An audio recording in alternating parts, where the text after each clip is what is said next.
Բարի ձեզ հարգելի հայրենակիցներ, ուղիղ եթերում Նոյան Տապանն է, տաղավարում հյուրընկալել եմ ազգային առաջընթաց կուսակցության վարչության նախագահ, խմբակցության Երևանի ավականու անդամ Հայկ Գրիգորյանի։ Բարի ձեզ, պարոն Գրիգորյան, շնորհակալ եմ, որ մեր տաղավարում եք։ Պարոն Գրիգորյան, քանի որ արդեն բոլորը գնում են արձակուրդ, այդ թվում նաև Երևանի քաղաքապետարանի այդ ավականին գնալու է արձակուրդ, դուք ձեզ համար ընդհանրապես կարողացել եք հաշվարկել, թե այս տարվա ընթացքում ինչ աշխատանքներ եք իրականացրել, որոնք են մնացել կիսատ, որոնք են ձեզ բավարարում, որոնք չեն բավարարում։ Այսօր փորձենք մի փոքրիկ ամփոփում անել եւ դրանից ելնելով որոշակի հարցերին դուք կպատասխանեք։ Շնորհակալություն, նախ պարզաբանեմ, որ քաղաքացիները ավելի պատկերավոր իմանան, Երևանի ավականին դա գործադիր ֆունկցիաներ չունեցող մարմին է եւ մենք միայն հատկապես ընդդիմադիր ավականները մենք զբաղված ենք ամիսը մեկ անգամ ավականու նիստերին ներկա լինելով եւ այնտեղ ներկայացվող հարցերին դեմ կամ կողմ քվեարկելով կամ ձեռնպահ եւ ըստ այդմ մենք ավելի շատ դիտում ենք թե ինչպես է քաղաքային իշխանությունը, որը քաղաքացիական պայմանագիրն է ավականների մեծամասնությունը որոշակի նախագծեր բերում եւ փորձում անցկացնել։ Այս կոնտեքստում ես կարող եմ ասել, որ ոչ միայն այս տարվա, այլ 23 թվականից ի վեր մեր աշխատանքի ամենակնճռոտ հարցը, որ մենք առաջի օրվանից փորձում ենք բարձրաձայնել, բայց լուծում չի ստանում, դա զեկուցվող եւ չզեկուցվող հարցերի խնդիրն է, որովհետեւ դրանց թիվը գնալով համասնությունը իրար նկատմամբ գնալով աճեց 23 թվականից մինչև այսօր եւ կարող եմ ասել, որ խոսքը գնում է օրինակ հունիս ամսին ունեցել ենք վերջի մեր 26 թվականի վերջի նիստը այդ 5-6-րդ նստաշրջանի 45 չզեկուցվող հարց է եղել եւ 1 զեկուցվող հարց, այսինքն համասնությունը նման քանակի է կազմում եւ ամենավատը նա է, որ չկա որևէ սկզբունք, որևէ չափորոշիչ, թե քաղաքապետը երբ կազմում է օրակարգը, ինչ սկզբունքով է այս կամ այն հարցը դարձնում զեկուցվող կամ չզեկուցվող։ Օրինակ բերեմ, որ մեկ նիստի ժամանակ կարող է փողոցի անվանափոխումը լինել զեկուցվող հարց, մեկ այլ նիստին լինի չզեկուցվող։ Եվ այդպես շարունակ նույն հարցը, նույն բովանդակային հարցը կարող է երկու դասակարգում լինել, եւ սա առաջացնում է խնդիրներ, որտեղ մեր խմբակցությունը բարբերաբար հայտարարում է, որ զեկուցող պետք է լինեն այն հարցերը, որոնք ունեն հանրային հնչեղություն, այսինքն չափանիշը դա է, իսկ իշխող քաղաքական ուժը ավելի շատ նայում է բերել զեկուցող դարձնել այն հարցը, որի բարձրաձայնումը ականջահաճո է բնակիչների համար։ Միտքս դա էր, եւ սա թերևս ամենակարևոր հարցն է։ Նաեւ խնդիր ունենք, որ ֆինանսական, քաղաքաշինական այդ հարցերը գրեթե 95% դեպքերում չեն լինում զեկուցվող, այսինքն դրանք են հարցերն են, երբ քաղաքապետանը թույլատրում է ենթադրենք ինչ-որ բազմաբնական շենքի կառուցում որևէ հասցեում, եւ դրա համար է, որ մարդիկ հաճախ, ոչ թե հաճախ, այլ միշտ 100% կարող եմ ասել դեպքերում, երբ որ միտեղ սկսվում է բարձրակ շենքի շինարարություն, դրա շենքի բնակիչները նոր են իմանում, որտեղ նման բաներ լինում, ինչի, որովհետեւ հանրային լսումների ընթացակարգը ձևական է, այդ հարցերի քննարկումը ավականիում անցնում է չզեկուցվող հարցերով, այսինքն չի լինում, նույնիսկ ավականու անդամների մի մասը անտեղյակ է 45 հարցերից չզեկուցվող, որը ինչի մասին է։ Նկատի ունեք միտումնավոր են այդ դրանք Այո, ես հենց այս ամեն ինչը ասում եմ, որ այո, արվում է միտումնավոր, որովհետև եթե ելներ սկզբունք, մի անգամ չէր դրվի այդ հարցը զեկուցվող մուսակցություն, այսինքն նրանք նայում են, եթե ինչ որ լավ բան է կառուցվում, ենթադրենք մարզադահլիճ է կառուցվում, ոչ կենտրոնում, ինչ որ շատ լավ վայրում, չէ, ասենք 1000-ից 1 նման մի բան լինում է։ Այդ հարցը կբերեն զեկուցվող, որ ասեն, տեսեք, ինչ լավ բան է, բայց 99% դեպքերում, երբ որ շատ անհարմար վայրում բազմաբնական շենք է կառուցվելու, որը մեր Երևանի այդ երթևեկությունը ավելի է պարալիզացնելու, դրա մասին որևէ մեկը չի ուզում բարձրաձայնի։ Ոստեղ հիմա սահուն կերպով անցնեմ մի հատ մյուս հարցին, որը եւս կնճռոտ հարց է ու չի լուծվում, դա նա է, որ այդ հարցերը, որոնք որ ներկայացվում են ավականուն, իրանք ներկայացվում են նիստից մի քանի օր առաջ, այսինքն պատկերացրեք 45 հարց, ամեն մեկը ունի իրեն հիմնավորող ինչ-որ փաստաթղթեր, չէ, գծագրեր, քարտեզներ եւ այլն։ Այդ ամբողջ 100-200 էջանոց նյութերը, էլեկտրոնային եղանակով ուղարկվում են 3-4 աշխատանքային օր առաջ, շատ ժամանակ դրանից էլ սուղ ժամկետներում եւ ավականու ոչ բոլոր անդամներն են ի վիճակի լինում ծանոթանալ դրան, իսկ դա ինչ է նշանակում անտեղյակ հասարակություն, անտեղյակ ընդդիմություն, հետեւաբար այդ հարցերի մասին բարձրաձայնելու սահմանափակ հնարավորություն։ Այս ամենը որ ամփոփեմ, կարծում եմ, որ քաղաքապետարանը դիտավորյալ, այսինքն այս ամեն ինչը 3 տարի շարունակ մենք ասում ենք, որ սա խնդիր է մեզ համար, որպես ավականի մեր գործունեությունը լիարժեք կազմակերպելու համար, բայց այս խնդիրները չեն լուծվում։ Եվ ես միայն դիտավորություն տնում եմ նրա մեջ, որ նպատակն է, որքան հնարավոր է անաղմուկ ընդունել Երևանի շահերից չբխող, հա, երևանցիների շահերին դեմ որոշումներ։ Ամեն դեպքում նորից պայքարելու եք եւ փորձելու եք այդ չզեկուցվող հարցերի քանակը բերել զեկուցվողը, որտեղ միայն դուք չեք այս մասին խոսում, մենք ավականու անդամներից մի քանիսի հետ ենք նաեւ աշխատում, այդ խնդիրը նաեւ իրենք են բարձրացնում։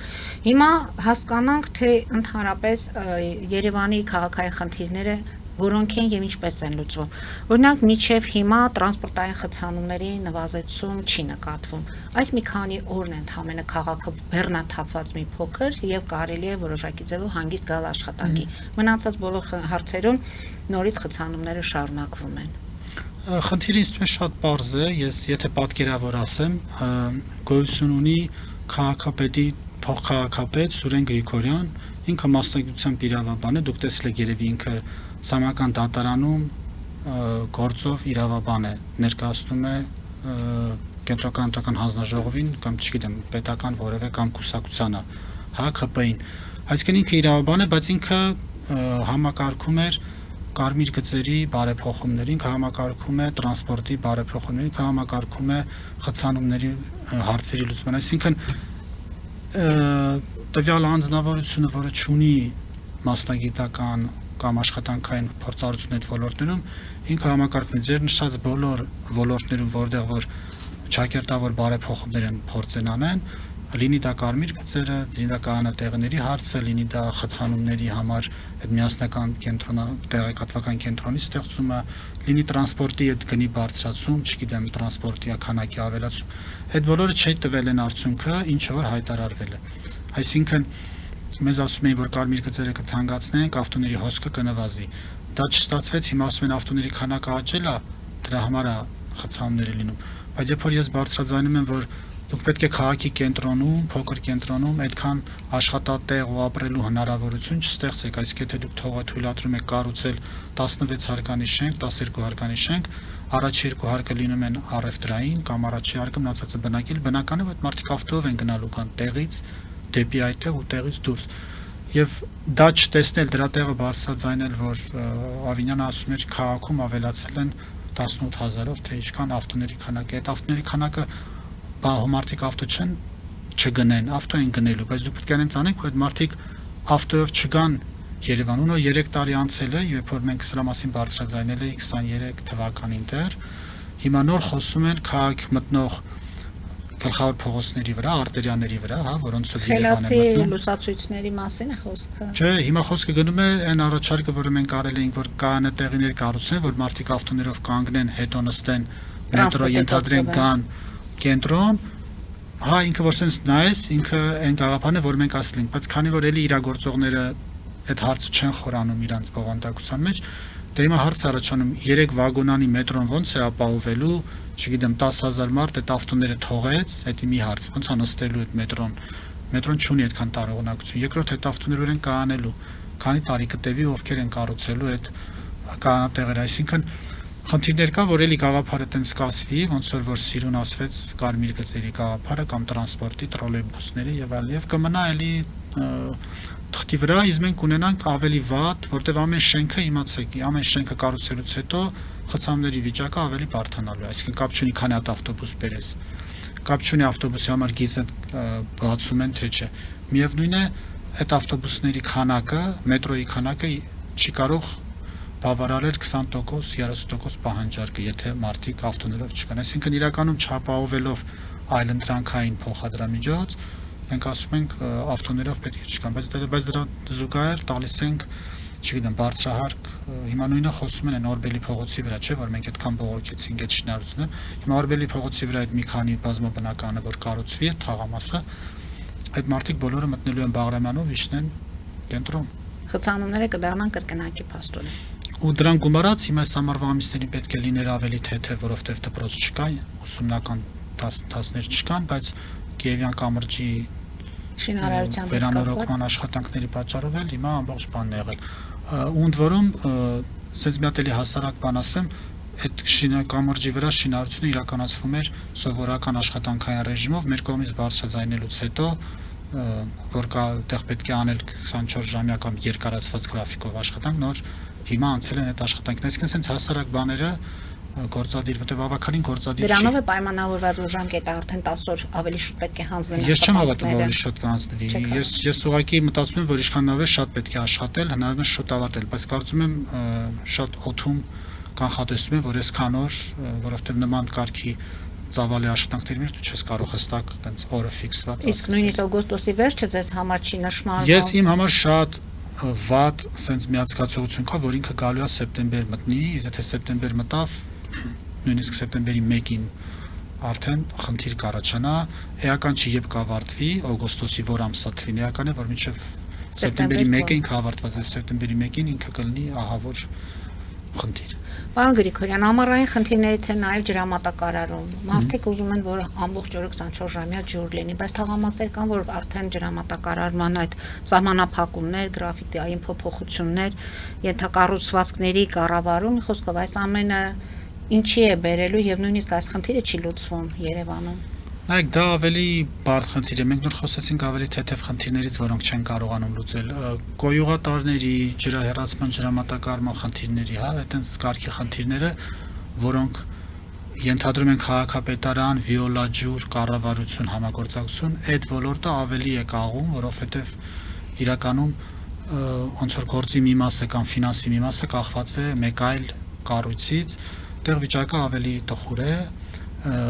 Այսինքն կա կոմունալ ծառայություններ մատուցող ընկերություն, որը պետք է որոշակի X գործանի միջև X վայրը, եւ կա քաղաքապետարան, որը մնացած պետք է անի։ Կարծում եմ դա լուրջ խնդիր է, ու ինչպես գիտեք, նոր բան չի Հայաստանում վերջի 10 տարին, չգիտեմ, ես ինչքան հիշում եմ առնվազն 20 տարին, անդադ խոսվում է ջրի կորուստների մասին, այսինքն քանի ջրի կորուստների հարցը չի լուծվել եւ ջրատարների արդիականացում չի իրականացվել, տարի պետք է արվի։ Այդ խնդիրը միշտ լինելու է Երևանի համար, հատկապես ամառվա ամիսներին։ Երևանի համար խնդիր են դարձել նաև անձրևները, անձրևաջրերը։ Այս տարի քիչ թե շատ ավելի եկան էլի անձրևներ, բայց հեղատարների համակարգը որտեղ որ չի աշխատում, որտեղ որ խնդիր կար գետնանցումների հետ եւ այլն, այդ բոլոր վայրերում կարծես թե նույն վիճակն է, որովհետև նորից եմ ասում, ավելի հասարակ պրիմիտիվ հարցերը լուծում չեն ստանում, իսկ դրանք ջրահեռացումը, անձրևաջրերի հեռացումը, ջրամատակարարումը ընդհանրապես ավելի բարդ խնդիրներ են, այսինքն դրանք 2-3 օրում կամ 3 ամսում լուծվող հարցեր չեն, դրանք երկարաժամկետ բաներ են պահանջում ու շատ բացասական մի հատ տենդենց կա, որ երբ որ այս հարցերի մասին փորձում ենք բարձրաձայնենք, օրինակ եթե պետք է կառուցել անձրևատար, քաղաքային իշխանությունը մեզ ասում է այդտեղ նախատեսվում է մյուս տարի փողոցի լայնացում կամ վերանորոգում, երբ որ դա անենք, այդ ժամանակ էլ մենք տակի անձրևատարը կկառուցենք, կվերանորոգենք, այսինքն դա իհարկե հասկանալի է, որ մի գործը մի վայրում երկու անգամ չանեն, բայց խնդիրներ կան, որոնք այսինքն գիտեն, որ տենց խնդիր կա, բայց ասում են ոչ մի տարի սպասեք կամ 2 տարի մինչև գործը հասնի այդ վայրին, սա մեկ այլ աշխատելավոճ է, որը որ կարծում եմ անթույլատրելի է, մեկ այլ լուծում պետք է գտնել դրան, որպեսզի կամ արագացնել այդ ինչը որ նախատեսած է, այսինքն առաջնահերթություն տալ են փողոցներին, որտեղ որ նաև կա այլ կառույցի կառուցման կամ մեկ այլ ձևով այդ խնդիրը լուծել, որովհետև համայնքային բյուջեն իրականում շատ մեծ եկամուտներ ունի, շատ մեծ գումարներ ունի եւ կարող է թույլ տալ իրեն թեկուզ եւ 2 անգամ անել նույն բանը, եթե դրա անհրաժեշտությունը հրատապ է։ Դուրս գանք արճատե գովազդային դադարի եւ մի երկու խնդրի էլ անդրադառնանք այսօրվա մեր հաղորդման ընթացքում Երևանի հետ կապված։ Հարգելի հայրենակիցներ, հետևեք քիչ անց կվերադառնանք տաղավար եւ կշարունակենք մեր զրույցը։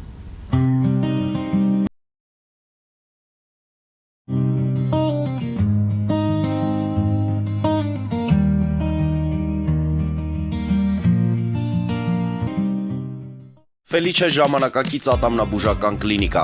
Այստեղ հարմարավետությունն ու խնամքն առաջնային են։ Այստեղ կիրառվում են ատամնաբուժական ամենաժամանակակից տեխնոլոգիաներ, ճշգրիտ ախտորոշում, արդյունավետ բուժում, նուրբ փորձառություն եւ անհատական մոտեցում։ Սկսած սովորական մանրուքներից մինչև առաջադեմ ընթացակարգեր, այստեղ դուք գտնվում եք բարձր որակավորում ունեցող եւ փորձառու ատամնաբուժական մասնագետների ձեռքերում։ Մեր բարեկամական եւ հյուրընկալ անձնակազմն այստեղ է յուրաքանչյուր այցը հաճելի դարձնելու համար։ Ֆելիչե, ձեր առողջ եւ ամենաերջանիկ շպիտը սկսվում է այստեղից։ Եկեք եւ բացահայտեք նորարարության փորձագիտության եւ կարեկցանքի կատարյալ համադրությունը։ Երևան Փոստը Գրանադայի ուզում տեղեկացնում է։ Դրամական փոխանցումներ 1%-ով։ Օդանավով 1 փաունդը 2.99։ Նավով ուղարկեք 1 արկղ, երկրորդ արկղը անվճար։ Ավտոմեքենաների փոխադրում անհավատալի արժեքներով։ Ինչպես նաև կահույք եւ մեծ չափի բեռների փոխադրում։ Jackpot հագուստի խանութը երկրորդ մասնաճյուղն է բացել Գլենդելի սրտում, որտեղ կարող եք ձեռք բերել եվրոպական եւ ամերիկյան ընտիր հագուստեղեն, կոշկեղեն, աքսեսուարներ, պայուսակներ ամենահարմար արժեքներով։ Նաև կարող եք ցանկացած ապրանք պատվիրել եւ ձեռք բերել կարճ ժամանակում։ Jackpot-ի Գլենդելի հասցեն է 1135 North Pacific Avenue, հեռախոս 818 813 2252։ Jackpot հագուստի լավագույն կենտրոնը Գլենդելում։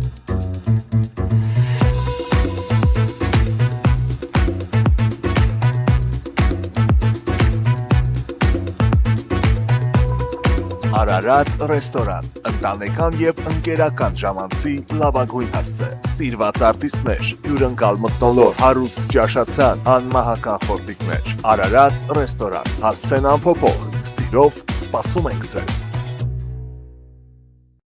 Լավագույն պաղպաղակ, բնական, համեղ եւ մատչելի գներով պաղպաղակը կարող եք ձեռք բերել բոլոր հայկական խանութներում։ Պահանջեք հայկական պաղպաղակ, Թամարա պաղպաղակ։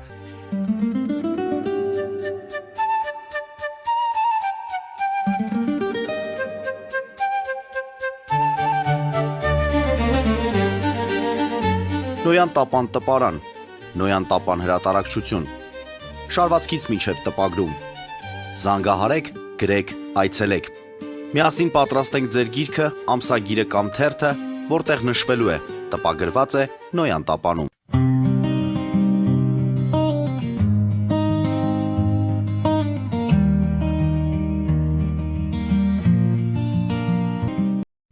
Հարգելի հայրենակիցներ, Նոյան տապանը կրկին եթերում է։ Պարոն Գրիգորյան, ամառային խնդիրներից է նաև աղբահանությունը, աղբանմանների սպասարկումը, թափոնների այդ հավաքագրումը, ընդհանրապես աղբի կառավարումը ինչպես է տեղի քաղաքում, գոհ եք, դժգոհ եք։ Ամենամեծ խնդիրը, որ կարող եմ ասել, դա նա է, որ առաջի օրվանից 23 թվականից մենք բարձրաձայնել ենք Երևանում Նուբարաշենի աղբավայրը իրականում արդիականացնելու խնդրի մասին։ Այդ թեման, ինչպես գիտեք, տենց տարիներով գալիս էր մինչև 23 թիվ, հիմա էլ արդեն 26 թիվն է, էլի 3 տարի է որևէ բան չի արվել։ Այսինքն մենք եթե աղբահանության տակ հասկանում ենք մենակ աղբը, այդ աղբաբան դույլերից վերցնելը ավտոներով, որոշակիորեն այդ աշխատանքը կարելի է ասել, որ բավարար մակարդակի ոչ գերազանց, բայց բավարար մակարդակի կատարվում է կախված իհարկե թաղամասից, որտեղ թաղամասներ կան, որտեղ խնդիրը թաղամաս կա, որ դույլերի քանակն է խնդիր, թաղամաս կա, որ չկա այդ տեսակավորման բոլոր գույների աղբամանները չկան, սենց տեսակի խնդիրները շատ են, բայց ամենամեծ խնդիրը, ասում եմ, դա Երևանի աղբավայրն է, Նուբարաշենի, որը ինչպես գիտեք, քանի անգամ հրդեհվեց, քանի անգամ Երևանում ծուխ էր շատ ուժեղ, ու մինչև այժմ չի իրականացվել ոչ մրցույթը, ոչ էլ նախագիծ կա, թե երբ է սպասվում, այսինքն հստակ ինֆորմացիա նույնիսկ չկա, թե գոնե մյուս տարի ինչ-որ մի տեղաշարժ կլինի այդ հարցում։ Ես տեսնում եմ ինչ-որ միտում, որովհետև անհնար է 3 տարվա մեջ անկարող լինել, գոնե հայտարարել մրցույթ եւ հասկանալ, թե որ ընկերությունն է, որտեղ մի ժամանակ խոսում էին, չէ, ճապոնացիները պետք է գային կառուցեն եւ այլն։ Այդ հարցը մնում է։ Այսինքն միտումը որն է, որ օդը մնա այդպես աղտոտված այդ ծխի հետ։ Միտումը նա է, որ ինչ-որ պայմանավորվածություններ կան, այլ տնտեսական ինչ-որ ընկերությունների հետ, չգիտես ինչ կարգի պայմաններ կարող են լինել, բայց ամեն դեպքում ես այդ չեմ համարում, որ ինքը տենց բարդ աշխատանք էր այդ մրցույթը հայտարարել, առավելևս օրինակ Երևանից դուրս, չէ, Հրազդանում, թե Չարենցավանում ինչ-որ միտեղ կառուցվում է աղբի վերամշակում գործան, այսինքն այն գործը, որը կառավարությունը պետք է հայտարարի իր մրցույթ, կարծես թե հայտարարել է եւ այդ գործը առաջ գնում է, այսինքն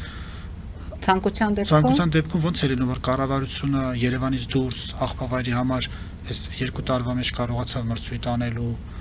ինչ որ տեղաշարժ գրանցել, բայց Երևանում մենք 3 տարի խոսում ենք, ես 3 տարի եմ ասում, որտեղ իրականում Ավինյանի ընտրվելու է 3 տարին եմ ասում, բայց դրանից առաջել էր հենց որ այդ թեման բոլոր քաղաքապետերի ժամանակ խոսացվել է, բայց լուծում չի ստացել։ Իմ համար դա տարօրինակ է, որտեղ ինքը բարդ խնդիր չէ։ Աղբանությունը դա է ու ամենակարևոր խնդիրը ես բազմաթիվ բաներ եմ ստանում, դենց նամակներ սոցիալական կայքերով, որ այդ աղբի թանկացումը որևէ ձևով արդարացված չէր, որովհետև սովորաբար որ մի բանը թանկացնում են, դրա դիմաց չէ որակն են լավացնում, չէ, ինչ որ մի բան փոփոխություն է լինում։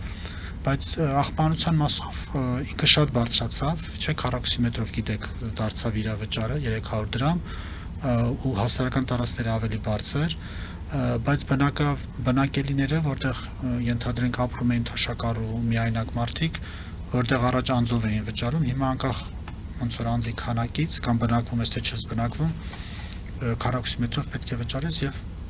մի քիչ մեծ տների դեպքում, այսինքն 50-60 քառակուսի կամ 80 քառակուսի բնականի դեպքում այդ գումարը կարող է էական լինել թոշակառուների համար։ Ես մի քանի անգամ, 2-3 անգամ առաջարկել եմ, որ գոնե վերանայվի աղբանության վճարի չափը կախված այդ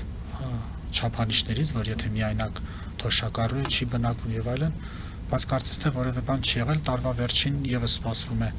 քննարկում գալիք տարվա արդեն բյուջեի եւ վճարների չափի մասին։ Ես դրա մասին էլի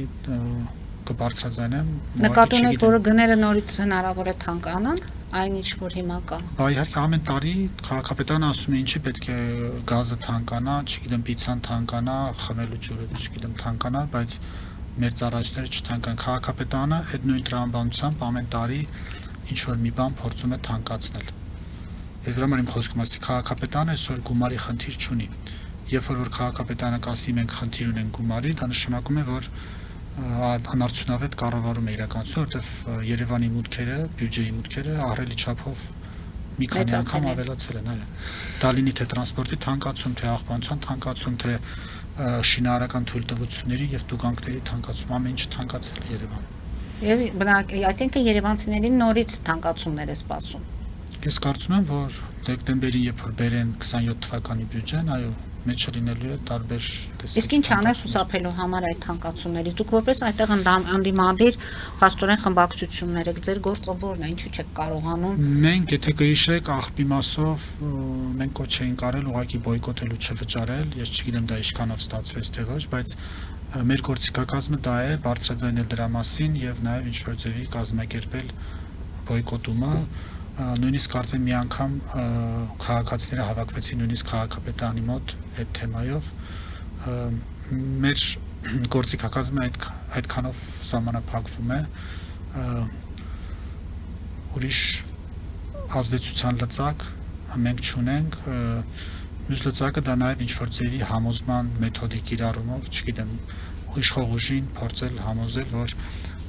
որոշակի թանկացումների չգնա կամ գնա ոչ այն չափով, որով պլանավորել էր, ըստ էության սա է հանրային քաղաքական ոնց որ գործունեության մասը, բայց կյանքի ցույցտվել, որ այդ գործիքակազմերը այդքան էլ արդյունավետ չեն այն դեպքում, երբ որ հստակ նպատակ կա թանկացնելու եւ ոնց որ ասած այդ ֆինանսի կարիքը, եթե իրենք ունեն եւ ուզում են անպայման այդ գումարները բերել, իրանք անում են։ Եվ քանի որ մեր ժամանակը մոտենում է ավարտին, թեմաները բավականին շատ են, խնդիրները շատ են, մենք փորձեցինք այստեղ ամփոփիչ ասել եւ Երևանի կենթանաբանական այգու շուրջ փաստորեն Գագիկ Ծառուկյանի էքարուտի այդ անկումից հետո խնդիրների կենթանաբանական այգու խնդիրների մասին սկսեցին խոսել, բարձրաձայնել։ Քաղաքապետարանը ինչ է անում այս ուղղությամբ։ Որտեղ խոսում են քաղաքապետարանը որևէ բան է անում, բայց եթե դուք մենակ այդ վիզիոն եթե նայեք տեսնեք ինչ ձևով էին զուտ այդ կենթանիներին տեղափոխում, արդեն ակնհայտ էր, որ մեղմ ասած ոչ պրոֆեսիոնալ աշխատակիցների հետ գործ ունեինք, առավել եւս ես հետո նաեւ մի հատ ուրիշ լուր կարդացի, որ ինչ որ մի աշխատակցի վնասել է Այնի կոկորդիլոսը, աշխատակիցն էլ։ այսինքն դա էլ է ցույց տալիս ամփույթ, այսինքն անվտանգության կանոններին բնականաբար չի հետևել տվյալ անձը, որ կարողացել է կոկորդիլոսը իրեն վնասել, բայց ընդհանուր առմամբ կարող եմ ասել, որ բուսաբանական այգին եւ կենտրոնաբանական այգին այո խնամքի կարիք ունեն եւ նորից կրկնվեմ գումարի խնդիր քաղաքապետարանը չունի, այսինքն ստե զուտ ցանկության խնդիր է, իրանք գումար ունեն, որ տան պարգևավճարներ, իրանք ավտոպարկ ամբողջությամբ թարմացնեն, իրենց աշխատակազմը գնալով ավելանում է, այսինքն տենց տարի չկա, որ Երևանում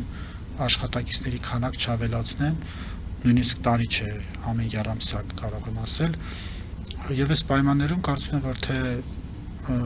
կենտրոնաբանական այգին, թե բուսաբանական այգին իրոք ֆինանսական ներդրման կարիք ունեն եւ ավելի պրոֆեսիոնալ եւ